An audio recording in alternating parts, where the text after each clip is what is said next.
Hello viewers, welcome back to Grow Forever. This channel is here for you. If this is your first time coming here, I say welcome. If you've been here before, thank you for stopping by. For this tutorial, we're going to be needing combs, we're going to be needing liners. So we're going to be using a particular liner called Masila. So Masila is a liner in Hausa language, one of the languages in Nigeria. So this particular masila is in metal form. They usually have it in metal or in wooden form. So this helps me very well when I'm trying to achieve this kind of hairstyle.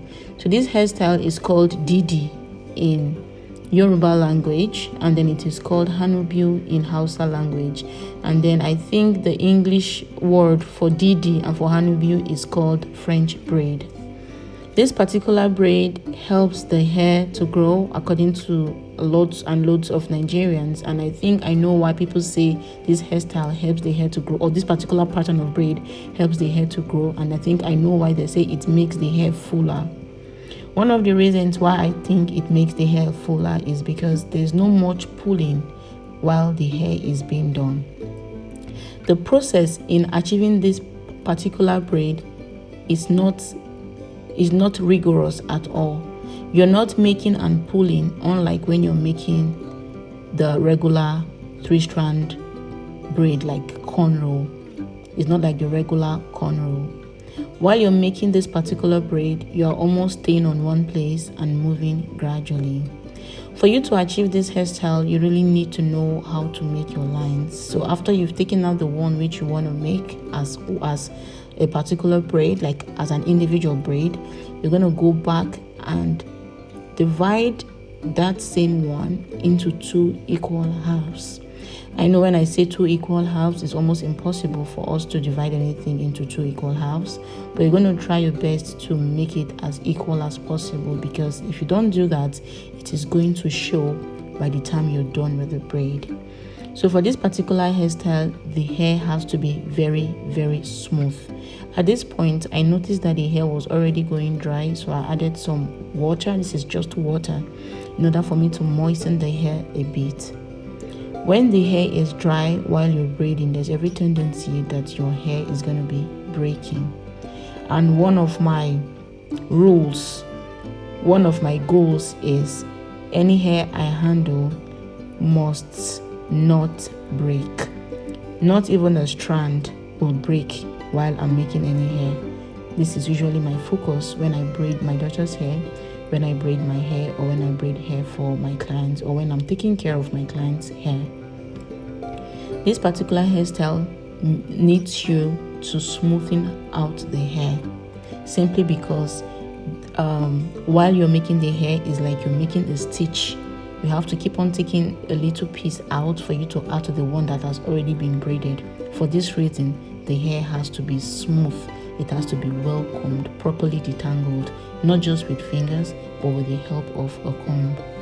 So the white comb you saw me using to brush the sides of the hair can be used to smoothen out the hair instead of using a brush. I noticed that a brush, when being used for something like this, it rips out some of the hair, and like I said, my intention is not to rip out any hair, but to beautifully braid the hair and for the hair to keep on growing. So what I'm doing right now is I'm simply taking hair from the sides, and then I'm bringing it to the middle. I'm taking it from the sides, I'm taking a bit, and I'm making sure that I'm picking up what I'm adding to the hair by the help of my other hands. I'm not just taking it unconsciously. I'm actually making I'm actually taking it out consciously and taking a particular amount to add to the one that has already been braided. I want you to pay a very close attention. Unfortunately, this particular hairstyle, you cannot really do it for yourself, like on your own hair. Usually, if you want to make this pattern of braid, you will need someone to help you. But I've noticed that some people are able to do this by themselves on their heads, but not for a serious hairstyle like this, which I'm making for my daughter at the moment. So you're taking hair from the sides and you're bringing it to the middle, while you're using your other hand to hold all the three strands in place. You're not holding the hair too tight because you don't want to rip out the hair, because you don't want the person whose hair you're braiding to be in pains. You don't want the person to be in pains. The intention for this particular braid is to beautify the hair and to keep the hair away from tangling and to keep the hair growing. So I'm usually very, very intentional whenever I'm braiding my hair, my daughter's hair, or that of my clients. I keep on remembering the intention. The intention is to beautify the hair, to keep the hair protected, and to keep it from breaking.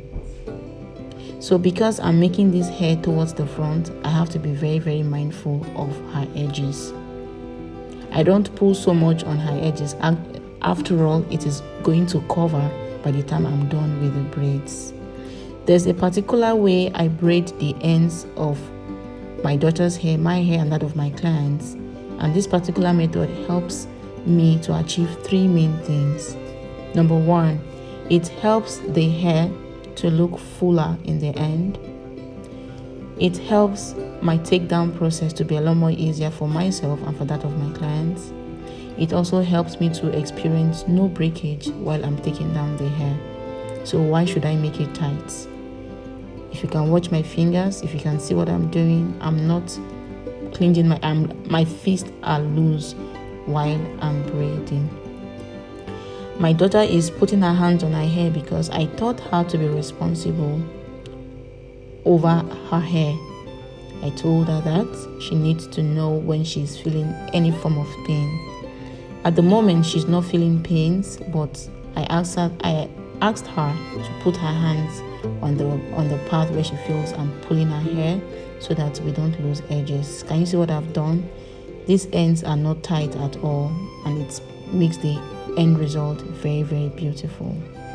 So I'm taking another line that I've made, and then I'm making the line in the middle because it's very, very essential to achieve this particular braid pattern. I make sure I put in some water if I feel the hair is already getting dried. I'm not soaking the hair wet. I'm just putting a little amount of water to keep the hair damp and to make the hair much more pliable and manageable while I braid the hair. I do hope you are enjoying what you're watching. I'm using the comb to smoothen out the hair because this particular pattern of braid requires the hair to be smooth, like I said earlier on. At this point, I would like to tell you that if you have not subscribed to my channel, you have to do that now, please. Please subscribe. Yeah, when you subscribe, is the only, your subscription is the only way that you can encourage me to do more videos. Like I said in some of my previous videos, I have more than a decade of experience handling hair, my hair, and my daughter's hair, and some other people's hair. I have loads and loads of experiences that I'm ready to share with all of us, all for free. You don't have to do anything for you to listen. All you have to do is just to subscribe. When you subscribe, hit the notification bell so that whenever I upload a new video, you'll be the first to see it.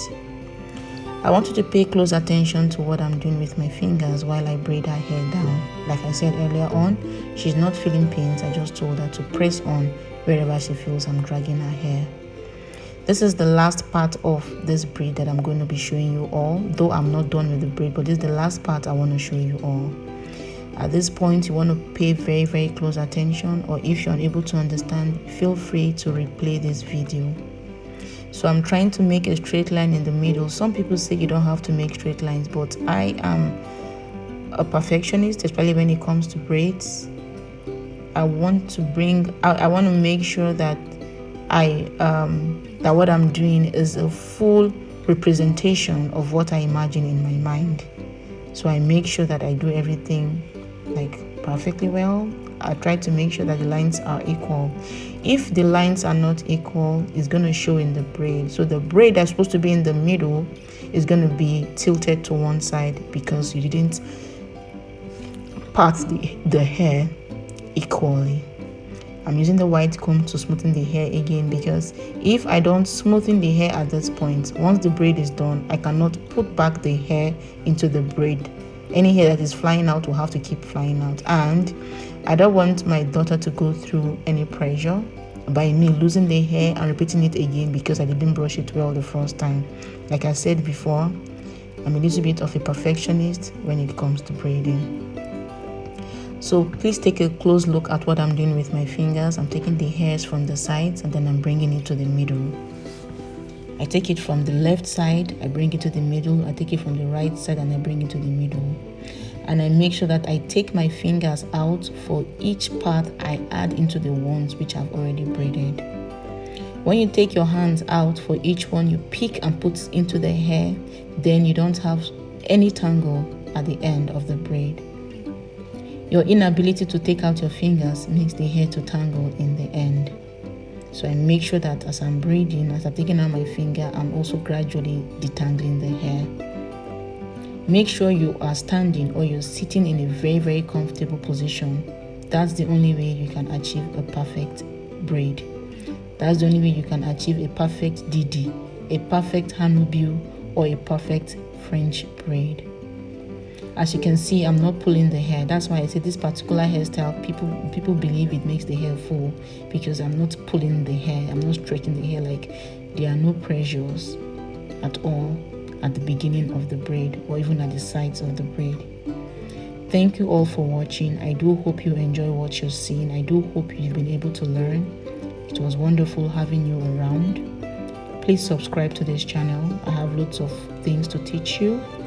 My intention is that every mother is able to handle her daughter's hair, and I want to assure you that every hair can grow if you know the right things to do on your hair. As always, see you next video. Bye.